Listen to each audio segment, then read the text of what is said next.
Meeting is called to order. Please stand for the pledge.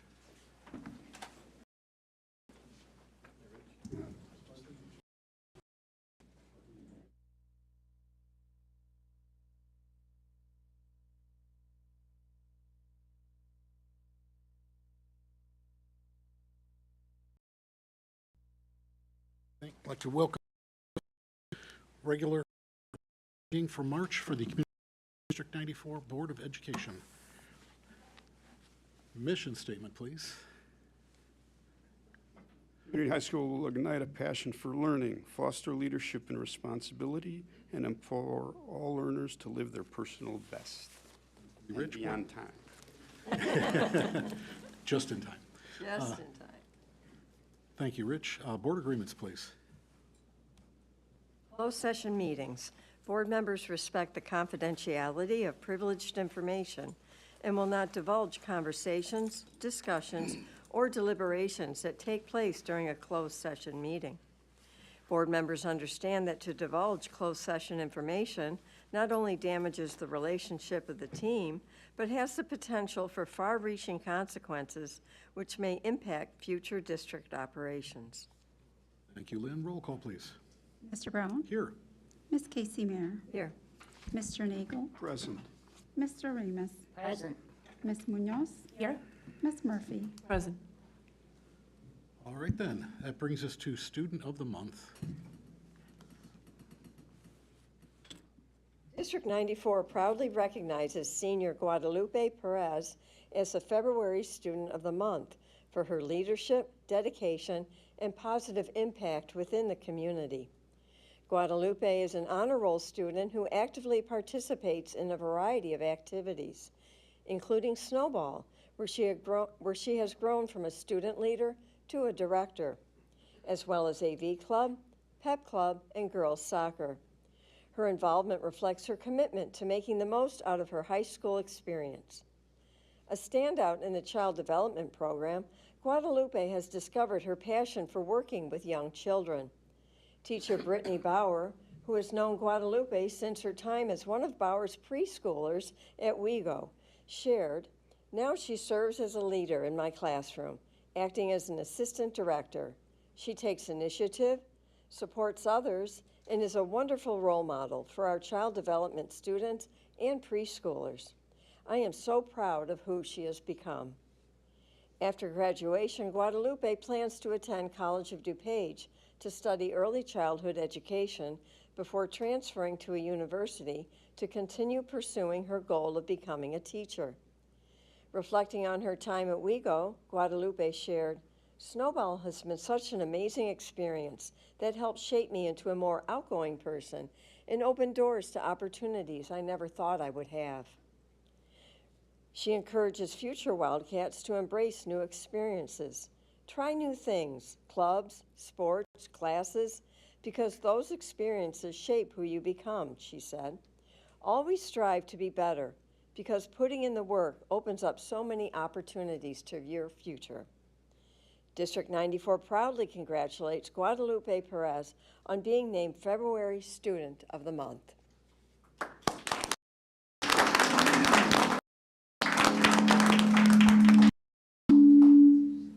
Shouldn't be me.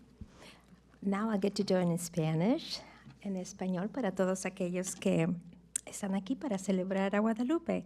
Estudiante de último año, Guadalupe Pérez, nombrada estudiante del mes de febrero. El Distrito 94 se enorgullece en reconocer a la estudiante de último año, Guadalupe Pérez, como estudiante del mes de febrero, por su liderazgo, dedicación y el impacto positivo que ha tenido en la comunidad. Guadalupe es una estudiante del cuadro de honor que participa activamente en Snowball, donde ha crecido de líder estudiantil a directora, así como en el Club AV, Pep Club y fútbol. Hizo de aprovechar su experiencia en la escuela secundaria. En el programa de desarrollo infantil, ha descubierto su pasión por trabajar con niños pequeños.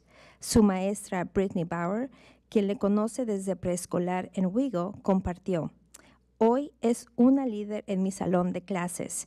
Toma la iniciativa, apoya a los demás y es un excelente modelo a seguir. Estoy muy orgullosa de la persona en la que se ha convertido.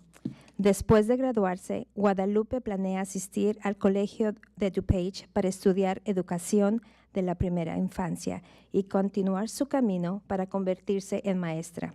Al reflexionar sobre su tiempo aquí, Guadalupe compartió que Snowball ayudó a ser la más extrovertida y le abrió puertas a nuevas oportunidades. También anima a los futuros estudiantes a intentar cosas nuevas y dar siempre lo mejor de sí. El Distrito 94 felicita con orgullo a Guadalupe Pérez por haber sido nombrada estudiante del mes de febrero.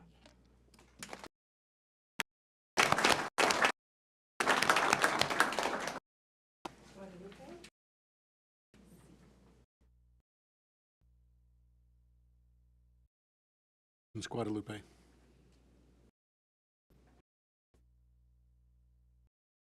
Brings us to good news.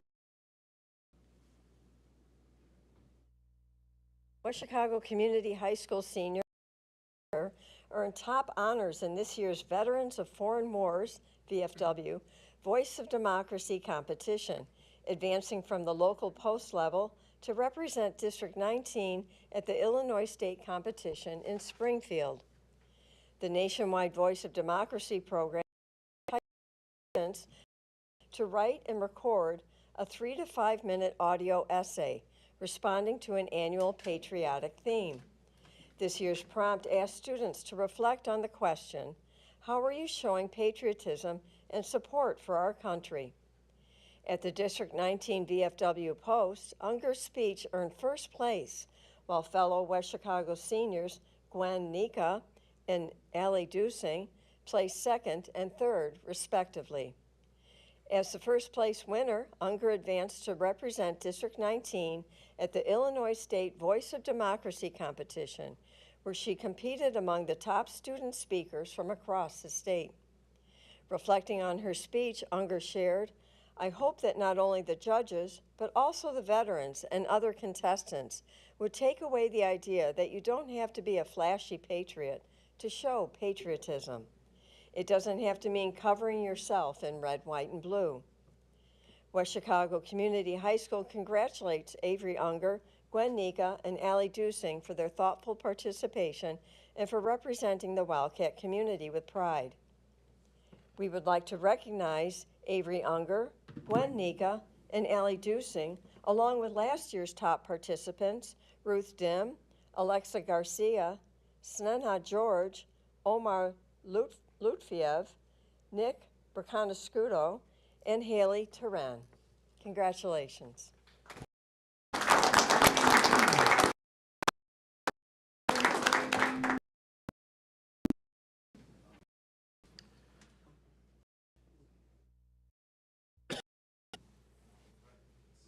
Avery. Congratulations.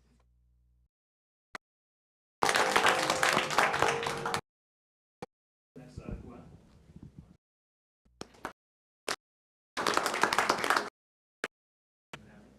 Ellie.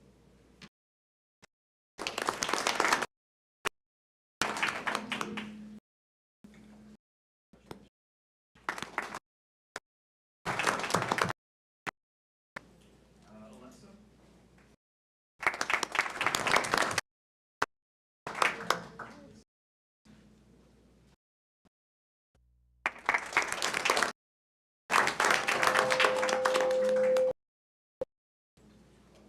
Omar.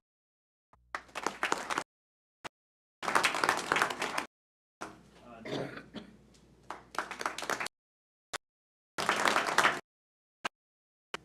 Thanks. And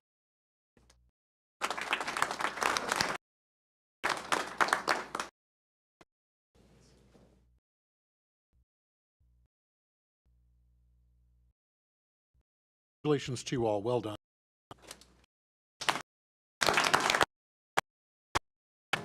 And month.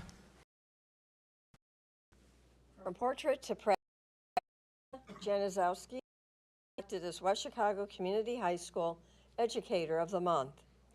District 94 proudly recognizes Marissa Januszewski, Director of Bands, as Educator of the Month for her passion, leadership, and commitment to students and the West Chicago community. Described by Humanities Division Head Lisa Willowet as a dedicated and hardworking educator, Januszewski has spent the past 5 years building and strengthening the band program. She invests countless hours supporting students through performances, rehearsals, and leadership development opportunities. Her efforts have created meaningful experiences for students to grow as both musicians and leaders. Most recently, she helped launch the school's Mariachi Club, expanding opportunities while celebrating cultural traditions. Students say her mindset leaves a lasting impact.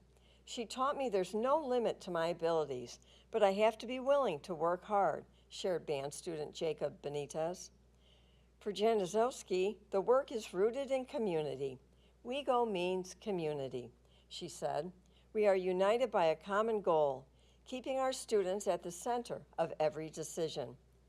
My goal is for them to leave this program not just as skilled performers, but as kind, capable humans who carry those leadership skills and memories with them long after graduation.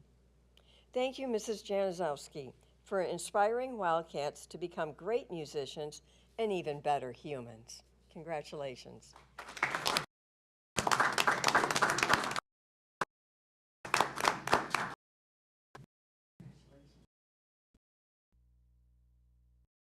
Congratulations, done.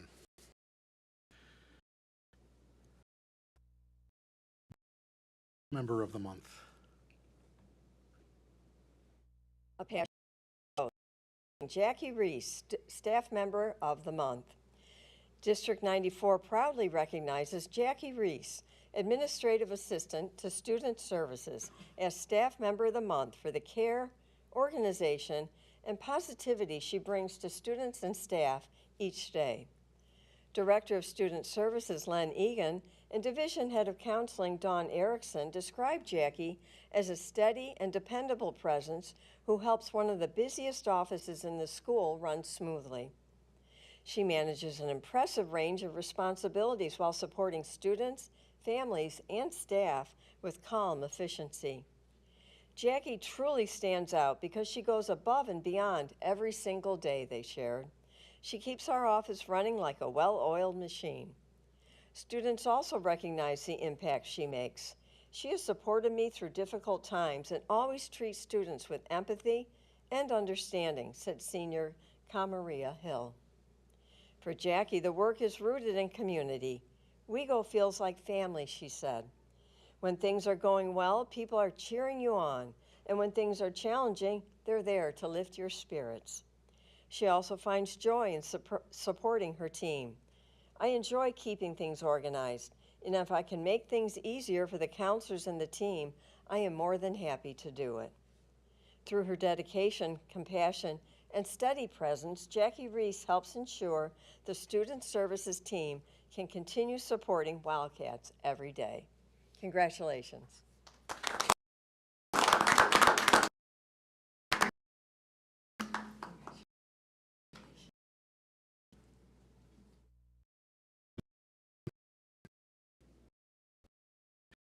That brings us to public participation. Meeting where any member of the public may address the Board of Education on any topic. We welcome your comments, carefully listen to your concerns. We will not be able to engage in a dialogue during public participation, but when appropriate, we will direct the administration to follow up. Presentations are limited to no more than 5 minutes per person, with a total time limit of 30 minutes for public participation. If you wish to make personal charges or complaints against individual employees, volunteers, or students of the district, we request that you send the board your concerns in writing rather than stating those concerns during public comment. If anyone currently present wishes to make public comment and hasn't already done so, please fill out one of the comment forms in the back of the room and hand it to someone seated at the table.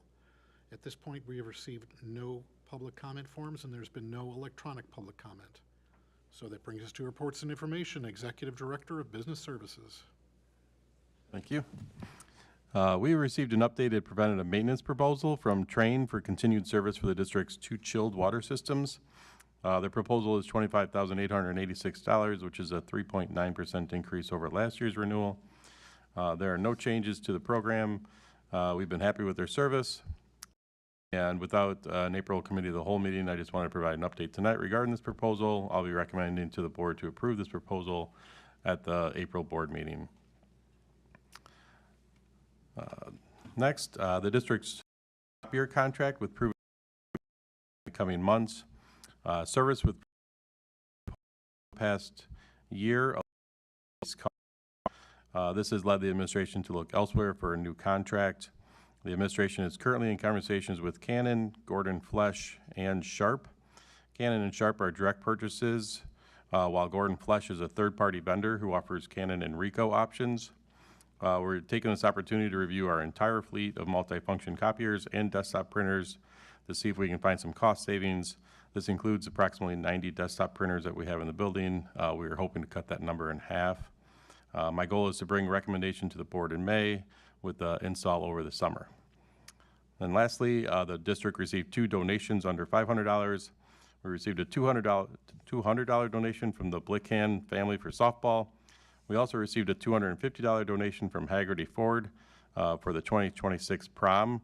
And speaking of prom donations, we have received a total of $4,850 to help offset the overall cost of prom. The donations over $1,000 are under consent agenda for your approval. The Board of Education does not need to approve the donations under $500, but they are attached to the agenda for your information. Any questions?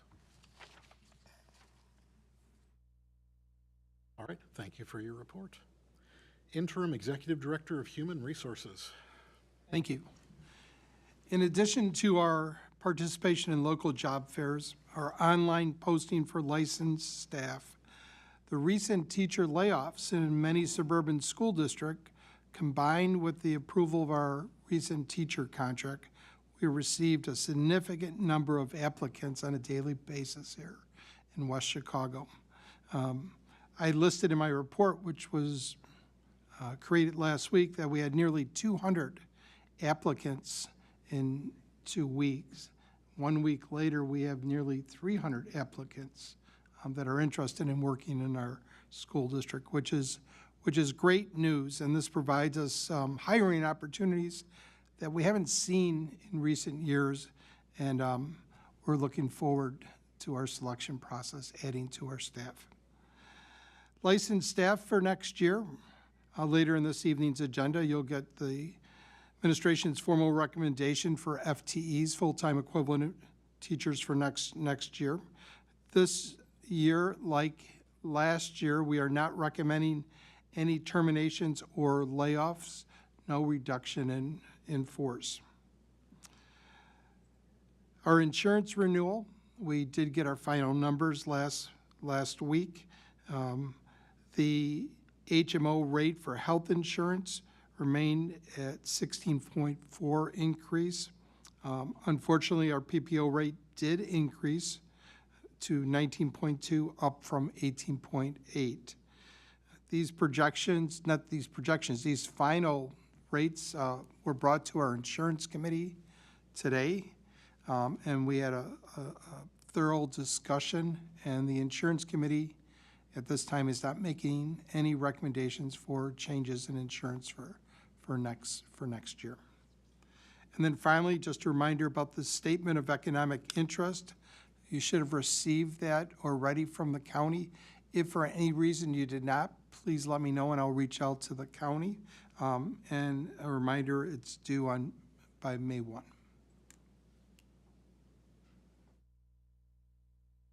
Questions? All right, thank you for your report. Principal's report. Dr. Poyle couldn't be here this evening, so I'm going to read her report, and she made it rather lengthy because I think she knew I was going to read it for her. So we hosted our 3rd annual college and career fair last month. Over 70 college admissions representatives and area career representatives participated in a very successful event. We had over 120 families attend the event. In addition, during March, the counseling department has partnered with Junior Dens to offer College 101, an ISAC, which is Illinois Student Assistance Commission, presented on post-secondary pathways. This work reflects our continued commitment to expanding college and career awareness, increasing access to resources, and ensuring students and families are informed and supported as they plan for life after high school. On March 5th, 9 students participated in the first ever Winfield Township Job Shadow, a venture proposed by Township Clerk Cynthia Sid Paulson this fall. Students spent time talking with the Township Supervisor, Sheila Rutledge, Clerk Sid Paulson, Assessor Sean Hacker, and Highway Commissioner John Duza, as well as looking through old township records dating back to 1851, using GIS to examine township maps, and learning more about what the township provides to residents. They also had the opportunity to meet a township trustee and learn how properties are assessed and where the property tax money goes. I'd like to thank Lisa, who's in attendance today, for coordinating this effort, so thank you, Lisa. On March 19th, we held a parent focus group to review samples of our parent communication. Examples of the artifacts reviewed included school emails, text messages, social media posts, newsletters, flyers, videos, and mailed letters. This activity provided helpful feedback on what's working and where we can improve. Suggestions for improvement from families included communication in both English and Spanish. Information is sent through text message and social media rather than email. Mailed letters and flyers were preferred. A centralized platform where all information is organized in one place.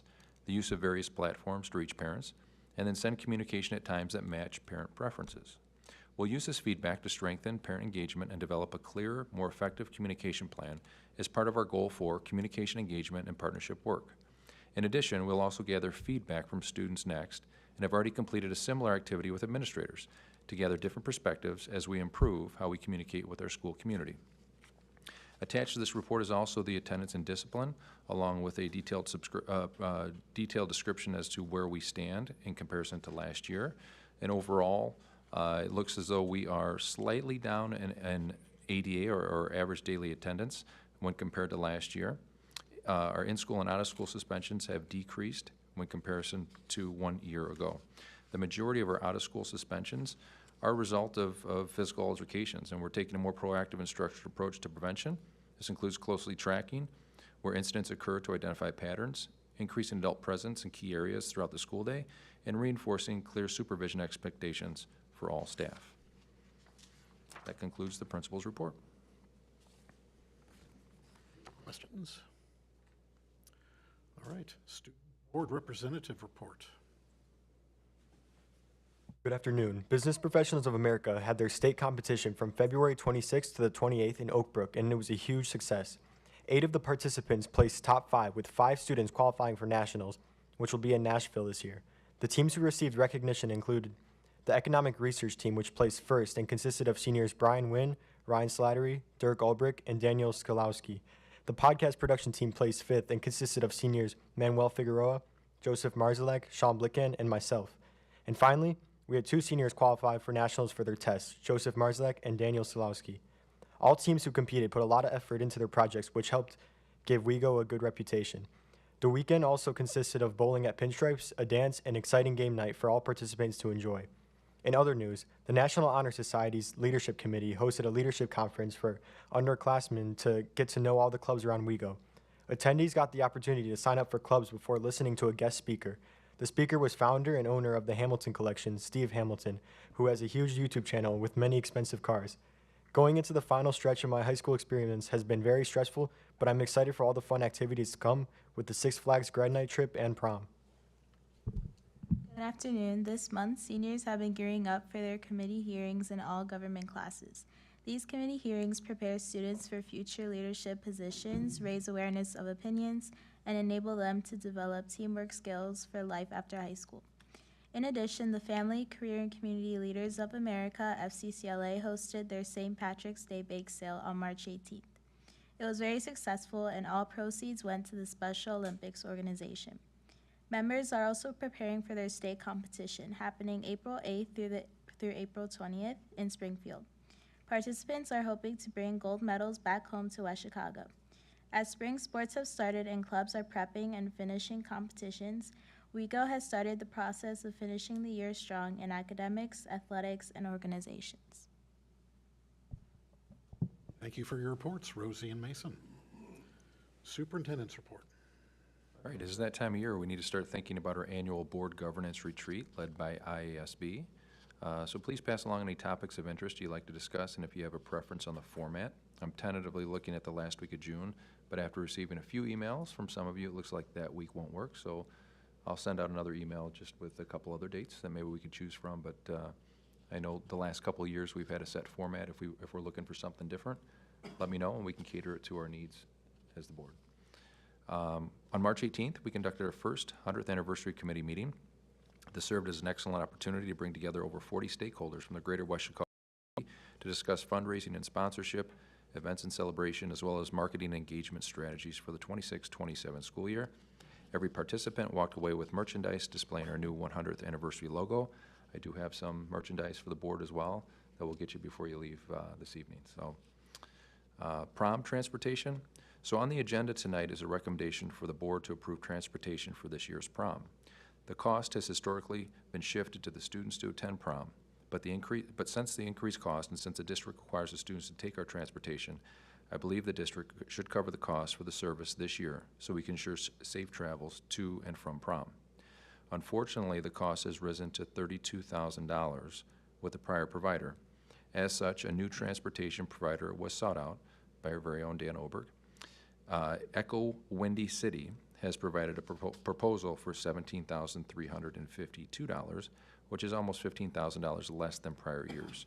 It will be the administration's recommendation for the board to approve this proposal in new business coming up later this evening. Lastly, our Freedom of Information Act. We had 6 FOIA requests since the last regular Board of Education meeting, and we have responded within the required time frame. All requests have been included in your packet. This concludes my report. All right, committee and representative reports. Lend, it will be our first update. There have been over 1,000 bills filed. I think it's 1,067 to be exact, that could potentially impact education during the upcoming school year. No action has been taken at this time regarding the pending legislation, but there will be much to review throughout the spring and summer months. And some of you, I know, have been on the Lend calls on the Friday mornings, and it's a lot. It's a lot to digest. So once things start to solidify down in Springfield, I'll be sure to give the board updates. SACID, the Finance Committee meeting was held on March 4th, and the Board of Directors meeting was on March 18th. During the Finance Committee meeting, we discussed S-Fund reimbursement and pending legislation that could cap tuition rates charged by special education cooperatives like SACID. This information has been included in your packet. The next Board of Directors meeting is scheduled for Wednesday, April 22nd. And lastly, the DuPage IASA meeting was held on Wednesday, March 11th, where we received several updates regarding pending legislation and professional development opportunities. Our next meeting is scheduled for April 15th, where each district will be recognizing community volunteers. This year, District 94 will be honoring current Education Foundation President, Mr. Dennis Hughes, who has volunteered his time as the West Chicago High School football statistician for over 40 years. So this concludes my report. Thank you for that. Future dates. Presuming that later in the meeting the board is comfortable with eliminating the April Cal meeting, our next meetings will be April 21st for a regular Board of Education meeting and May 5th for a Committee of the Whole meeting. Board members' open comments. I had a meeting with Sarah Phelan, who's connected with the city and PMV, People Made Visible. She's associated with the Gallery 200 and the City Museum. They have, the History Museum has received a high-definition scanner that she would like to work with the high school and groups that, you know, may need to scan stuff in for archiving. I know with the 100-year, there's some yearbooks that are missing. They're trying to track those down, and they'd be able to scan them and share the code and things like that. So any archives, any yearbook, any work that any students or staff are doing that they would like to scan high definition and save it, share it, she'd be willing to set that up and work with you. So if you need any more information how to contact her, let me know. Thank you for that. That sounds like a great opportunity. Any other open comments? Any future issues? All right, then that brings us to consent agenda. Does anybody wish any items removed from the consent agenda for separate action?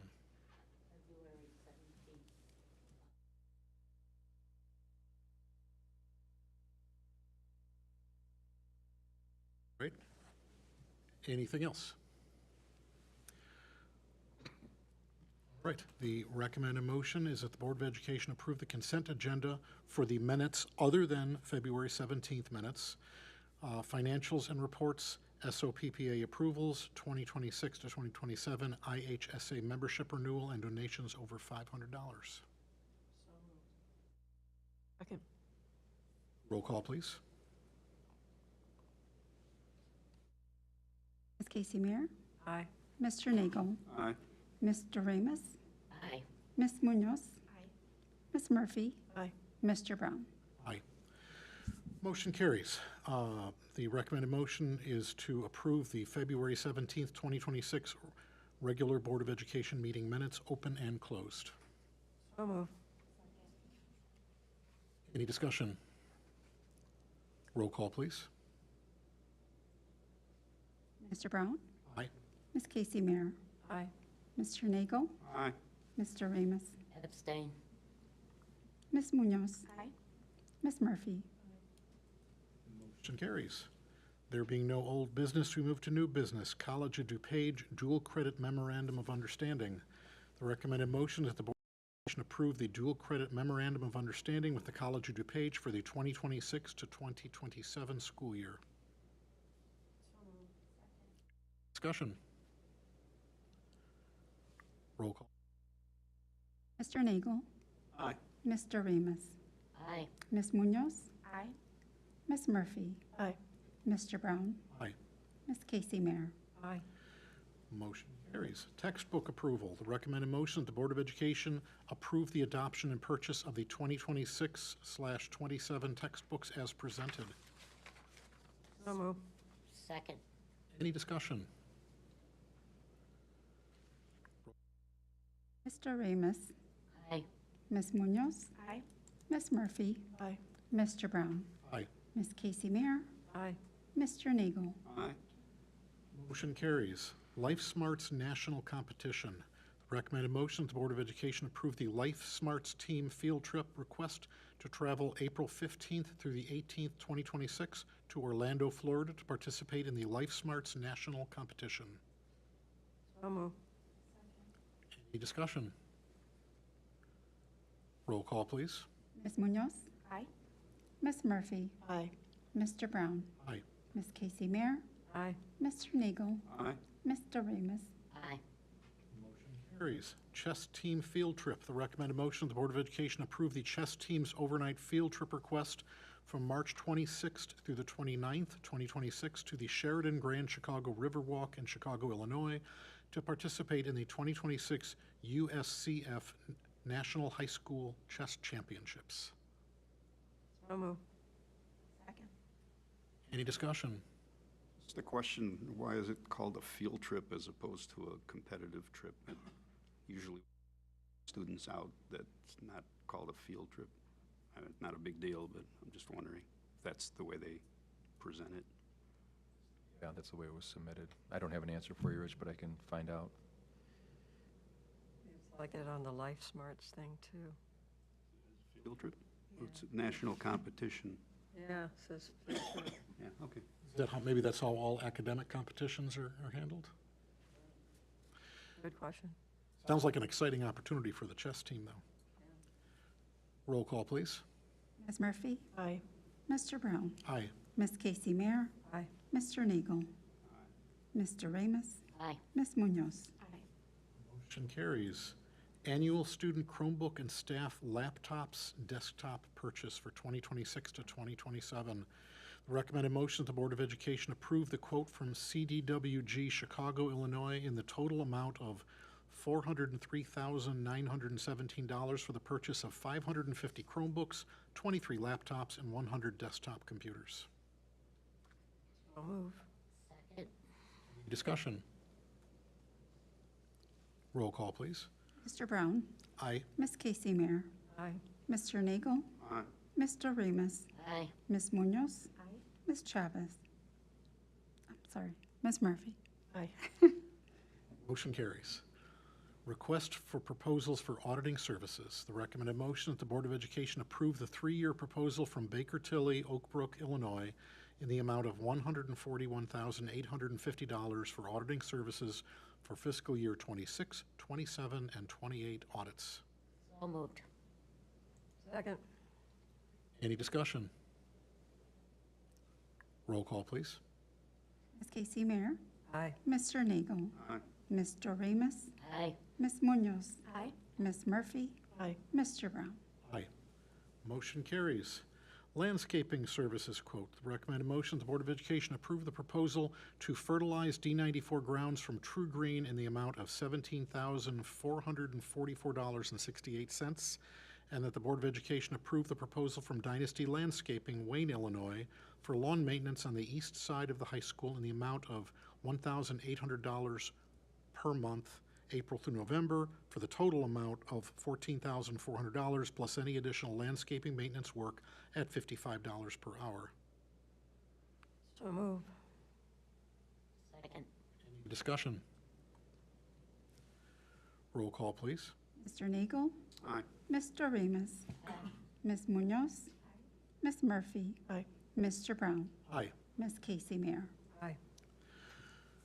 Summer 2026 auditorium renovation bid.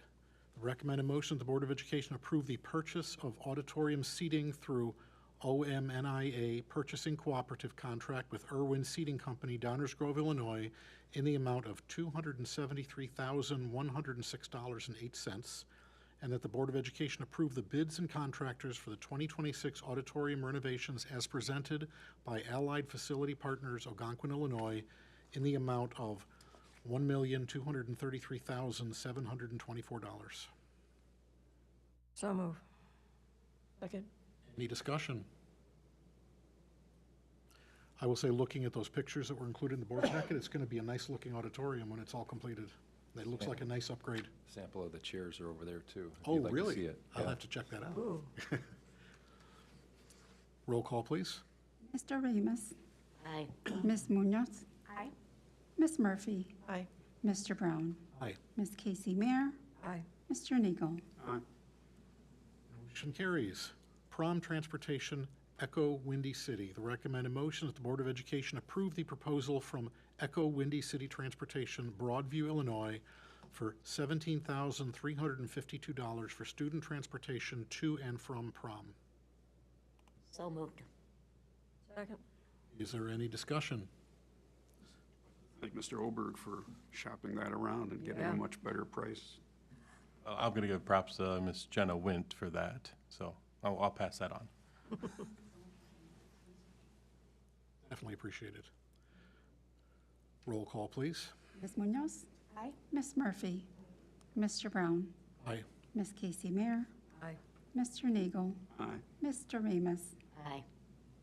Motion carries. That brings us to student fees for 2026 to 2027. Before we get to the recommended motion, this one's going to be a little more complicated because the recommended motion contains two options. And we have to formally make a motion to bring it onto the table for discussion. So what we'll do is somebody will make the recommended motion with the two options. The board will discuss. The board will reach consensus on what option they want. Then somebody will make a follow-on motion to amend the motion to strike the one and go with the other. So there is a path forward, but I just wanted to explain it's going to be a little bit messier than normal. Okay. Since there's a even number of board members tonight and two options, what happens if the options are tied? Well, let's get to the discussion and see what happens. The recommended motion, the Board of Education approve one of the following student fee schedules for the 2026 to 27 school year. Either A, the current fee schedule with the elimination of the graduation fee, or B, the revised fee schedule, which would eliminate the graduation fee and reduce the student registration fee. So move. Second. All right, now to the discussion. Got two options. Both include eliminating the graduation fee. One keeps the registration fees, the other registration fees the same, one reduces them. So, open floor.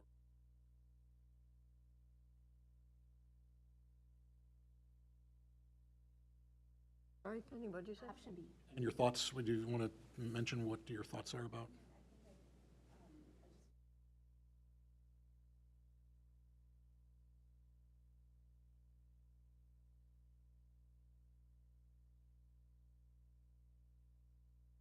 tuition fee, is the best option. It would go with option A. Already waive a significant, the majority of fees for anybody who is eligible to have their fees waived.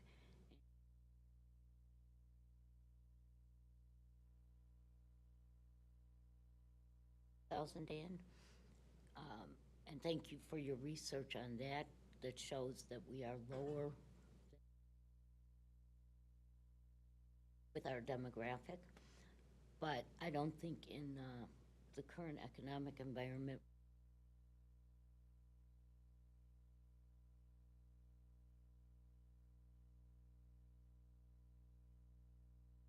all the fees we possibly can for whoever is eligible for that. Your voices.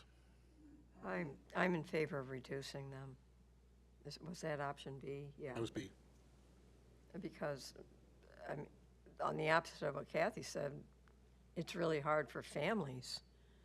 I almost think more so than us, with daily expenses, food, health insurance. What do you mean, families the opposite of us?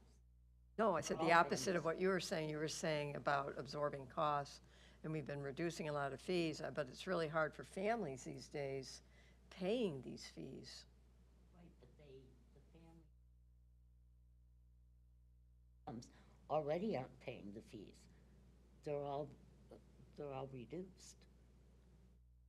For some people. Yes, but the people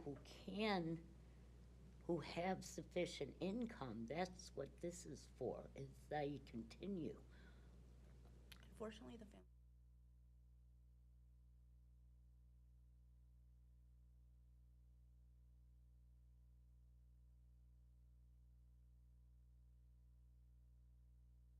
Having those fees reduced. I think if we Because they check kind of with the fall. fees that are collected, we would find out that people are absolutely asking for reduction in fees if they're eligible. we I could. don't think we are letting anybody walk away without doing that Well, I think or a lot- making it difficult. So I think that's an assumption and not based on it. I any think a real lot of fact. people fall in the middle too, where they don't really necessarily can get reduced fees, but yet they're still struggling. It's really tough for people. Didn't we just eliminate the fees for the people that do? The reduced, yeah. That's what this reduced one. Uh, Oh, that's another Different thing? reduced. So earlier this Oh, year, okay. we identified what we should have been following all along with the federal guidelines. Oh, that yes, stipulate the free that. and reduced. Yes. And we then implemented our reduced structure to reduce the fees if they qualify for reduced. So some people But that was qualify for following free, the- some people qualify for reduced.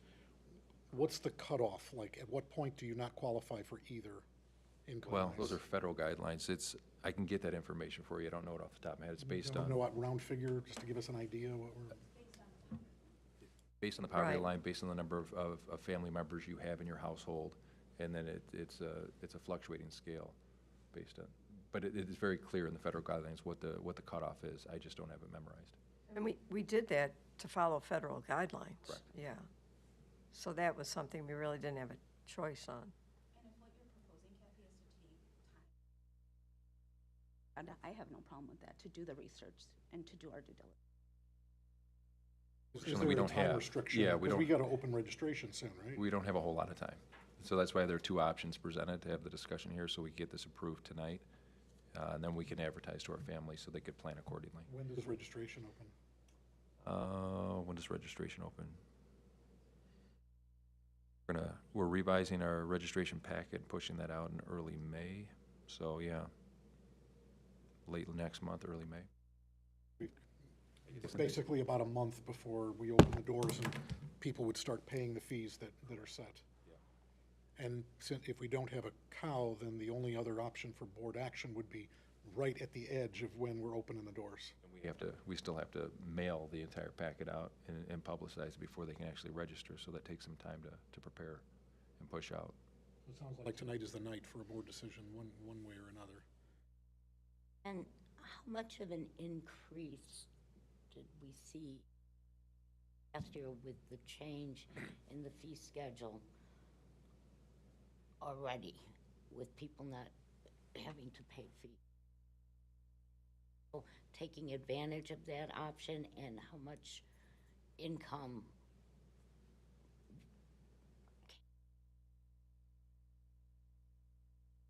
I don't have that off the top of my head. I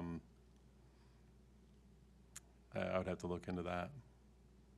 Would they have already paid their fees, though? If this happened last fall, wouldn't all the fees have been paid by then? When did this change get into place where we were starting to follow things correctly? Go back to the board minutes, July or August? Oh, It would- I'd have to go back. People and had look. already registered largely for the new school year Potentially. then. yeah. Potentially.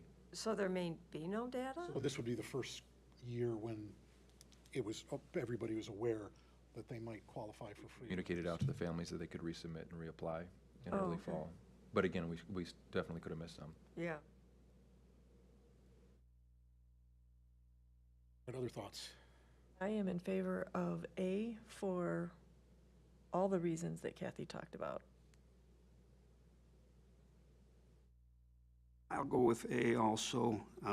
The individual reductions is good, but I wouldn't say particularly significant. But if you add up the accumulated losses we would take to the whole district, we're looking at a fairly significant amount of money. The message I would like to send to the people who have students here right now and will be coming in is that our fees are responsible, and that additional revenue, although slight on a per-family basis, adds up significantly and gives us the ability to do other things in the district.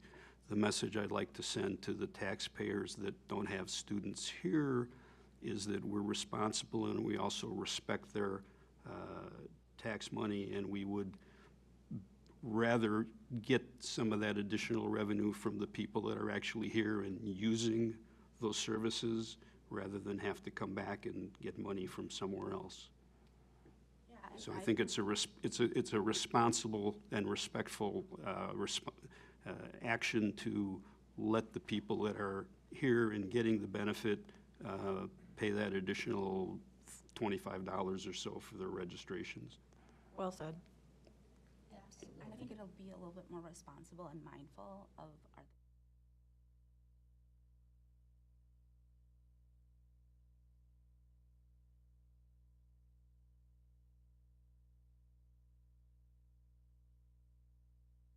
Maybe the other option is we reconsider this next year, since it's not going to have that significant an effect immediately, other than the reduction of the graduation fee. That seems to be a no-brainer either way. Can I ask a quick question? With the $50,000, does that include the graduation fee elimination, or is it strictly based on the reduction of fees? I believe that was just based strictly on the reduction of the fees. We give up 50,000 that we cut in fees, we're gonna have to come up with 50,000 somewhere. And that's probably gonna be our taxpayers and our tax, which is going to impact all of those who were saving money by taking those fees away. They're gonna pay it. That's where it comes from. It doesn't just sky. Ultimately, every penny that comes in, we need to use. So that's part of the reason why I feel that we need to keep those. They're not increasing, they're actually decreasing by the graduation fee, but it's gonna impact our community one way or the other. Well, we're not asking for an increase in property taxes because of this. No, not now. But where are you gonna get the money to fill the budget in for when you give up 50,000 in income? I think it's important.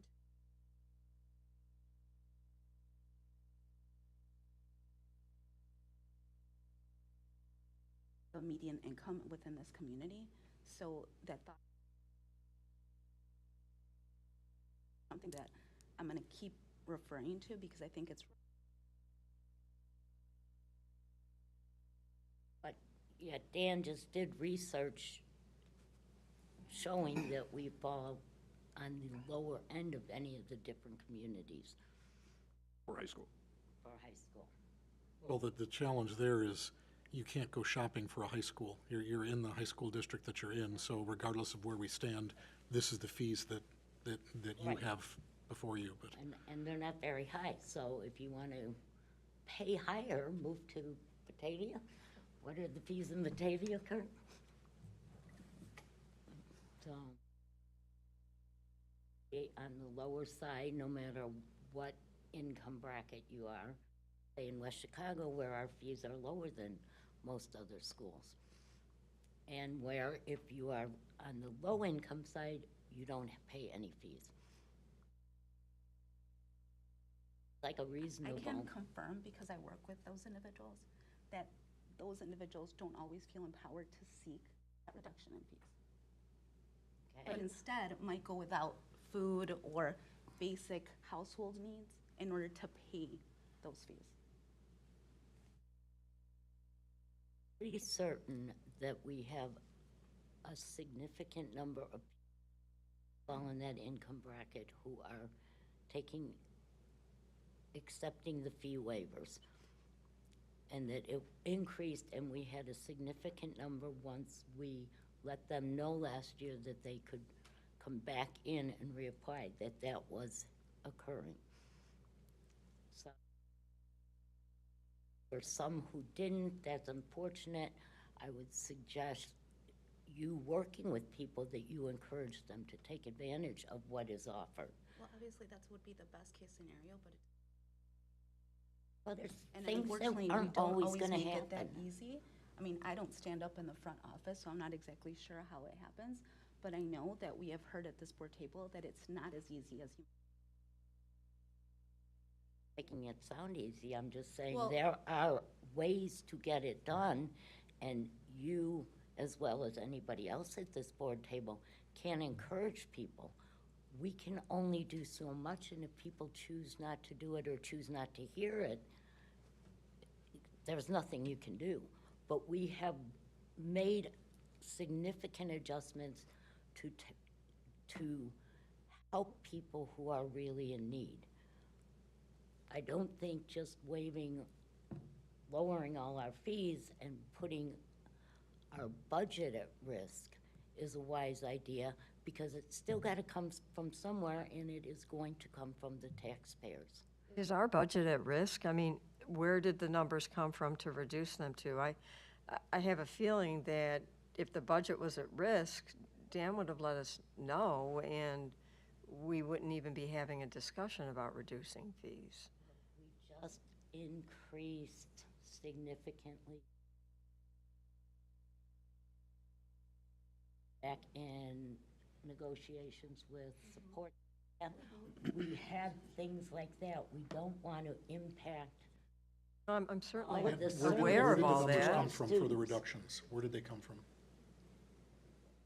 Well, that revenue just helps offset all the other fees that we have. How did you come up with those particular numbers? The reduced numbers? Just trying to come up with a reasonable number that I felt like I could live with.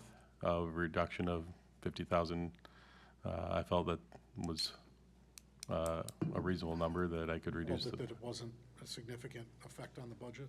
Correct.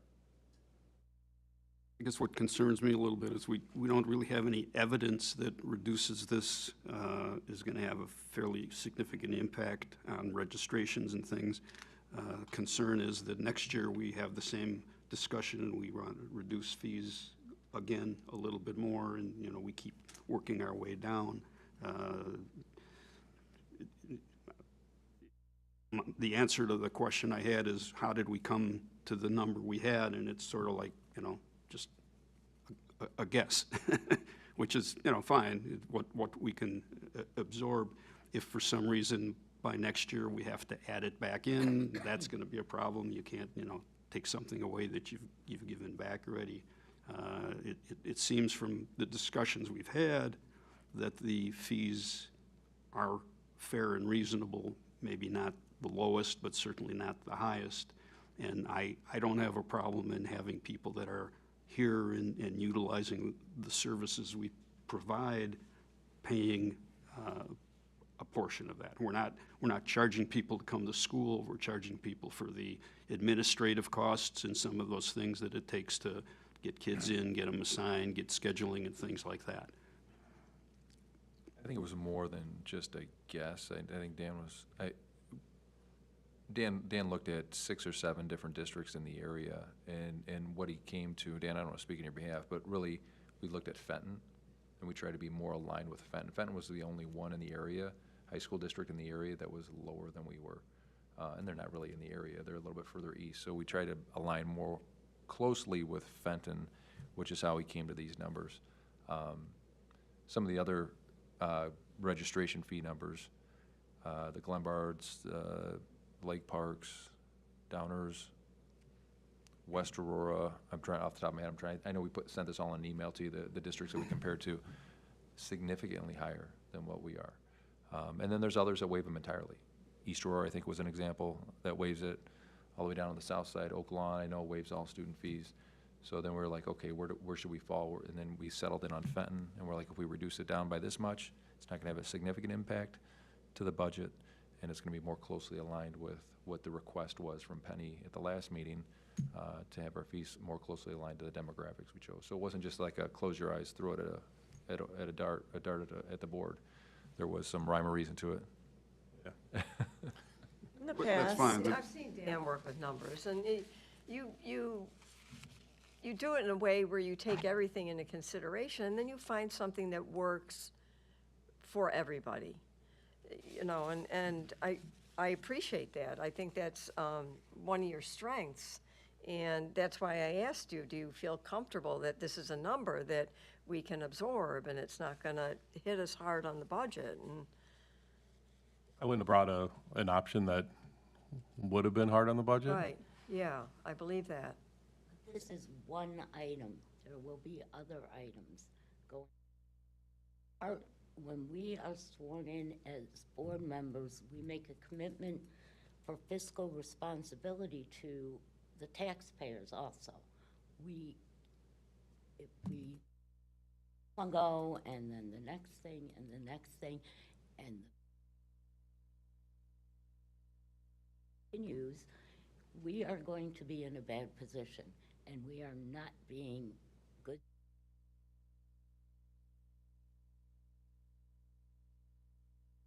Represent, and that we owe our responsibility to. in the past, if we've had a family or families that just absolutely, they don't pay or they can't pay, and they have not taken advantage of what we already reduce, what do we do in that, I mean, we're not taking them to jail. What do we do? We've had that conversation in the past at the board level, and there was discussion of collection agencies and things of that nature. At that time, the board has never wanted to go down that path. I think our student services and our cashier, we do a lot of communication with those families. If they are unpaid, we continue to send that communication. We continue to increase that communication on a monthly basis, weekly basis. We just continue to keep sending those information. If they don't pay, there's really not a whole lot that we can do, especially with recent legislation at the state level. I've wrestled with this a lot preparing for this meeting, and I see a lot of perspectives on it, and I've heard a lot of compelling arguments on both sides around the table. Certainly, fiscal responsibility is critical. But budgetary pressures on a lot of families, especially in our community. I mean, look at what people are paying at the gas pump these days. at the risk of potentially being the tie maker rather than tie breaker, if I had to come down, I'd probably side a bit more on the B side. However, knowing that we have to decision tonight so that we can move forward, I guess I want to ask, is there room for compromise? Would both sides be willing to say, well, we can't go completely this way or this way. Can we meet in the middle, offer some relief, but not as much relief? It's not as much pressure on the budget, and then we can move forward. Split the fees instead of whatever between the two numbers, whatever that is. So it wouldn't be as much of it would be half as much a reduction, and it would be 25,000 instead of 50,000. So less pressure. Not as much relief for the families, but maybe that's something that we can reach a compromise on.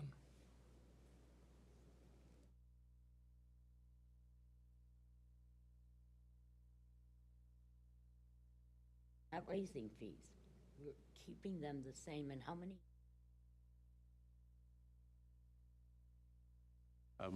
I've never raised them since I've been here, and I'm in my 7th year. It's been a long time.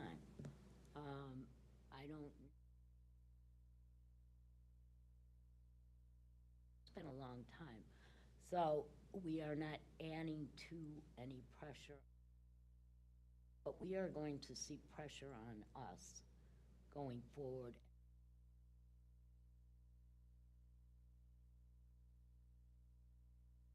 Already made a huge reduction in fees for those people.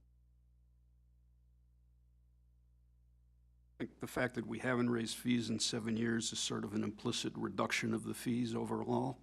If you look at inflation and things, the fees, if they were $300 7 years ago, probably could be $450 now. So by holding them, we sort of on a yearly basis are effectively reducing them in relative comparison to everything else that's happening. I would raise the counterpoint that if we haven't felt the need to raise them in all those years, then they are probably too high to begin with. Correct. I wouldn't look at that logically. Because if we were really dependent on them and they were set reasonably, we would have need to step them up, but apparently they've been high enough that we haven't felt the need to further raise them. Because of financial hardships.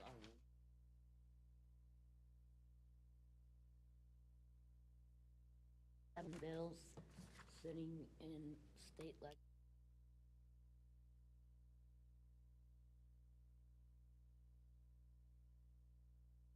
Income are we going to be losing?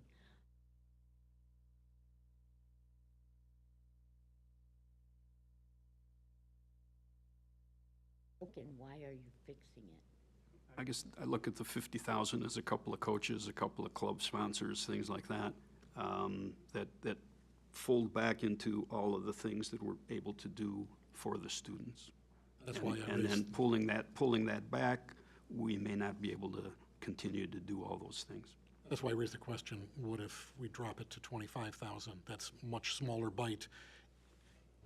In a compromise, nobody goes home happy, but everybody goes home at least willing and able to live with it. It's less than ideal, but at least it's something to move forward. I guess the other way to look at that is we're talking about changing fees. If we can't resolve that, then does the default stay with the existing fees? We don't have a motion to change anything. Well, we have to approve them yearly, I believe. So we can't just say, well, motion failed, we're done. We have to approve a fee schedule on a yearly basis. Right, but are you implicitly, by not approving a change, falling back on the existing? We wouldn't have approved anything then. There's two options. One is to keep the existing without the graduation fee.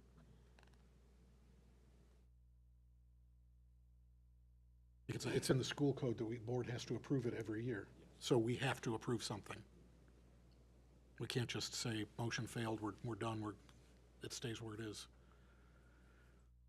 So is there no interest in a compromise? So, I mean, there have been strong points made by both sides. I mean, I see your point, Bob, very much so. I just feel like the option B is not going to make or break us. I mean, we just spent $1 million, more than $1 million on the auditorium. So I don't think giving back to the community $50,000 by way of reduced fees is going to break our budget.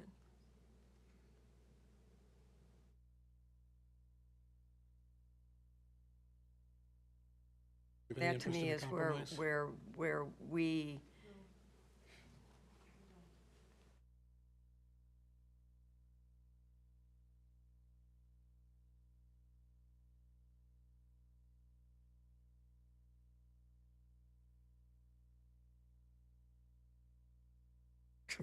That would be Rocks? irresponsible to our community and to our district.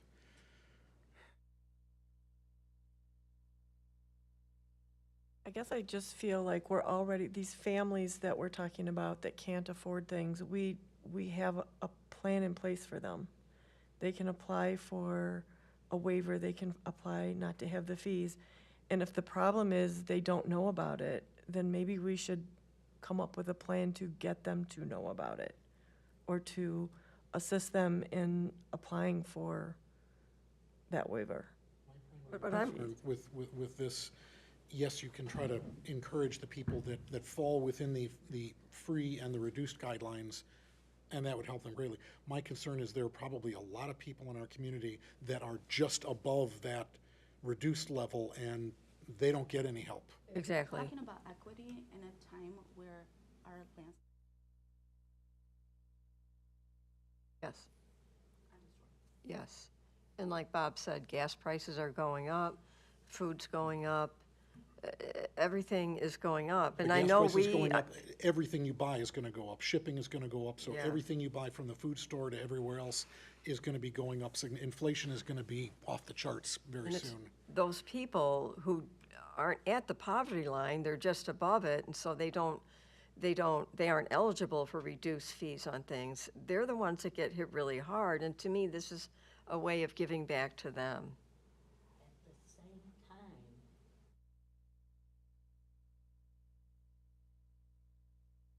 that means it's coming back from the taxpayers. Not have students here. So we are shifting. We are not every increasing our taxes.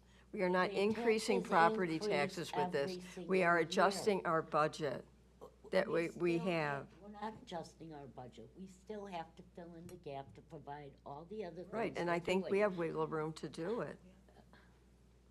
As we said, we just spent a lot of money to update our auditorium. Yes, we did. And we're gonna keep spending money doing things that are necessary for our. This, we have charged forever. It has stayed the same. We have taken away fees from those who are having financial hardship. Why would we just randomly drop more and shift those bills to the taxpayers who are not benefiting directly from it? You still have to fill in the budget, you still have to come up with the money to cover everything we want to do. Very minimal amount based on the survey of other schools onto the families who are getting direct benefit. Are there any other levers that we could pull that might ease the burden? It's pretty much the only option.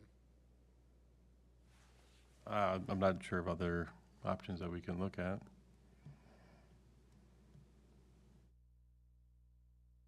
Only people who are paying higher in gas and food are not just the families that go to this school.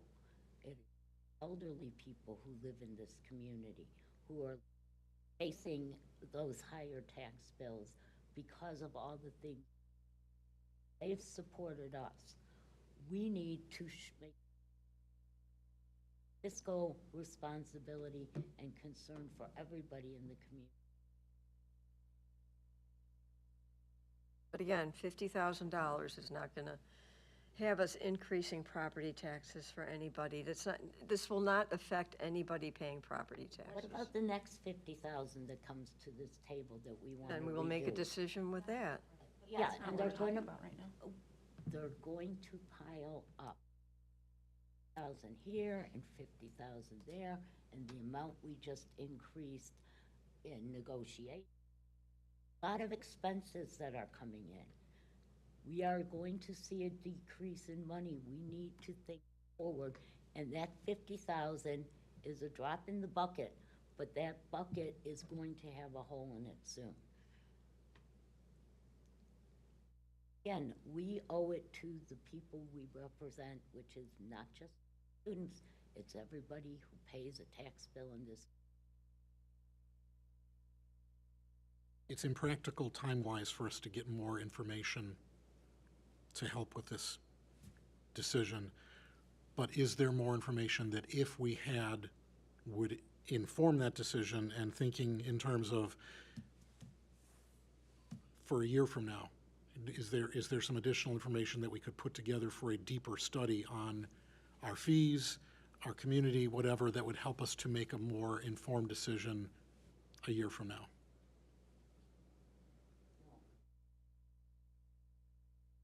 So you think regardless of any other information, you would stay, don't reduce? Responsible to throw money.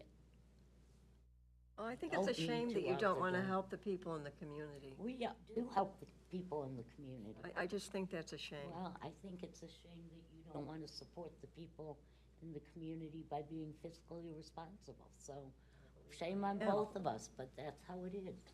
You have your opinion, I have mine. I would guess that there's more people in the community that don't have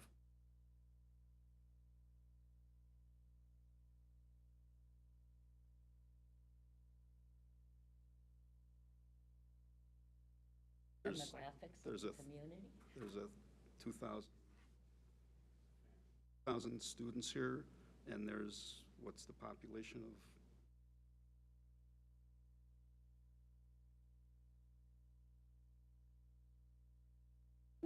Not a statistician. Drive by the sign all the time. Last I looked, it was like,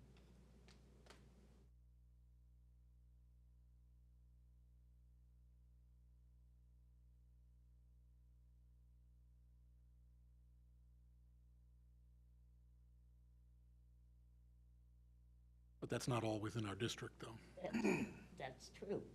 But still, even with 4,500 from Winfield and maybe another 45 Carroll Stream and 25,000 in West Chicago, 2,000 kids is not most of the people in the community.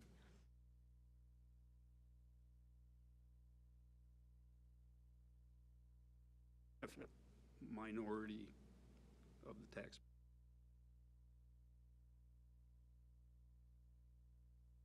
Given that we seem to be in a deadlocked situation and we legally have to approve fees,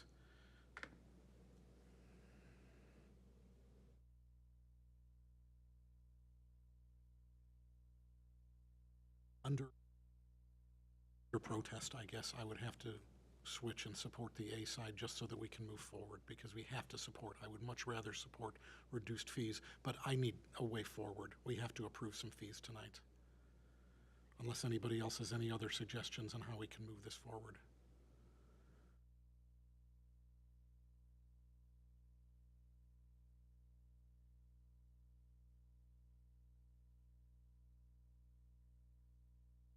Because if Dan made that recommendation of the option that he recommended, so that means that moving forward, we should always question. The original recommendation that was brought to the table at our last meeting was to keep the fees the way they were. And you requested. And we asked questions Right. and needed further clarification, and we needed more research. And so he brought back two options. And now basically we're saying that one option isn't a viable option. It wasn't Dan's call to make two options, that was my call. Because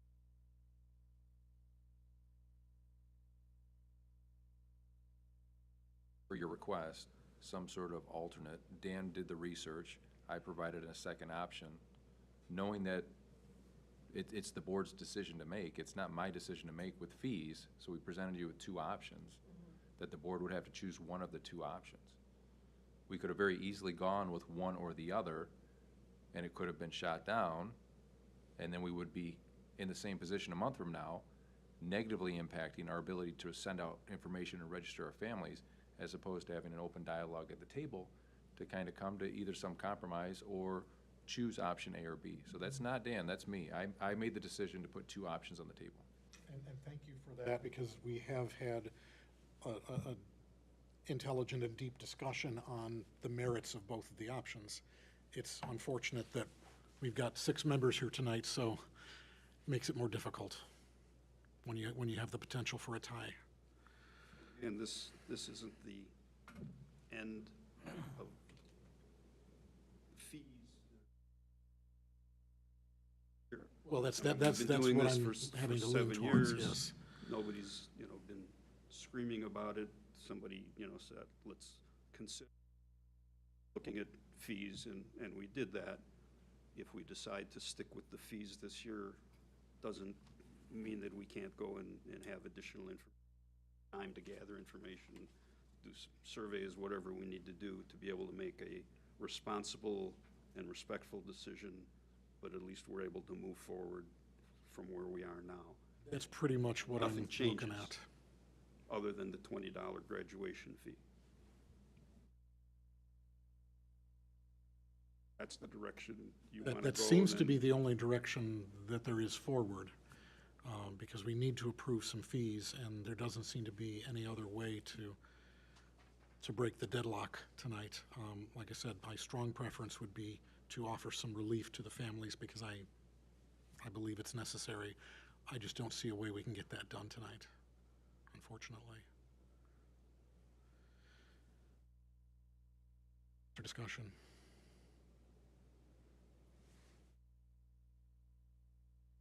Right then, is there a motion to amend the recommended motion to strike option B and only include option A? Second. Any further discussion? All those in favor of the amendment, say aye. Aye. Raise hands just so we know that there's. Any opposed? All right, the amendment carries. So the motion, What are we voting on? the amendment? the amendment to strike option B and only have option A. So now we drop back to the. We will for the main voting. That was just on amending the motion. But the main voting is now, the original motion has now been amended to only include option A, which is drop the $20 fee and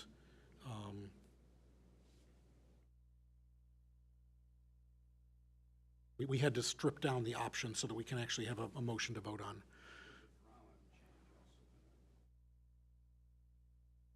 Oh, that wasn't, that was included with everything, right? The drama piece? That was included with everything. So we're down to the main motion, which now includes just option A, which is fees the same except for dropping the $20 and, of course, the $10 drama fee. Any further discussion?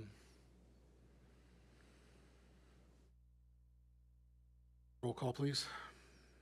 Ms. Murphy? Aye. Mr. Brown? Very reluctantly, aye. Ms. Casey Mayer? Mr. Nagel? Mr. Ramus? Aye. Ms. Munoz? Nay. Motion carries. Thank you for the good discussion.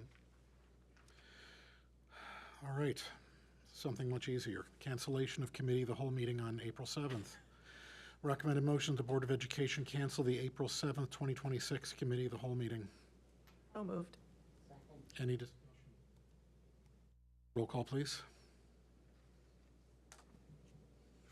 Mr. Brown? Ms. Casey Mayer? Mr. Nagel? Aye. Mr. Ramus? Aye. Ms. Munoz? Ms. Murphy? Aye. Motion carries. Press Policy 2:150 Committee, second reading and approval. The recommended motion, the Board of Education approve Policy 2:150 committees as presented. So moved. Second. Any discussion? Roll call, please. Casey Mayer. Mr. Nagel. Aye. Mr. Ramus. Aye. Ms. Munoz. Ms. Murphy. Aye. Mr. Brown. Aye. Motion carries. Licensed staffing request for fiscal year '27. The recommended motion, the Board of Education approve the administration's FY '27 FTE recommendation as presented. So moved. Second. Any discussion?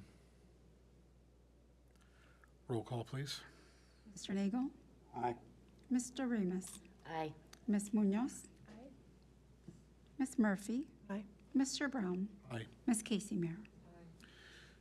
Motion carries. Personnel report. The recommended motion is that the Board of Education approve the personnel report as presented and revised. So moved. Second. Any discussion? Roll call, please. Mr. Ramus. Aye. Ms. Munoz. Ms. Murphy. Aye. Mr. Brown. Ms. Casey Mayer. Aye. Mr. Nagel. Aye. Motion carries. That completes our business for open session. We will be going into closed session. There will be no action taken after closed session. Recommended motion, the Board of Education go into closed session at 8:21 PM for purposes of the appointment, employment, compensation, discipline, performance, or dismissal of specific employees. Second. Roll call, please. Ms. Munoz. Aye. Ms. Murphy. Aye. Mr. Brown. Aye. Ms. Casey Mayer. Aye. Mr. Nagel. Aye. Mr. Ramus. Aye.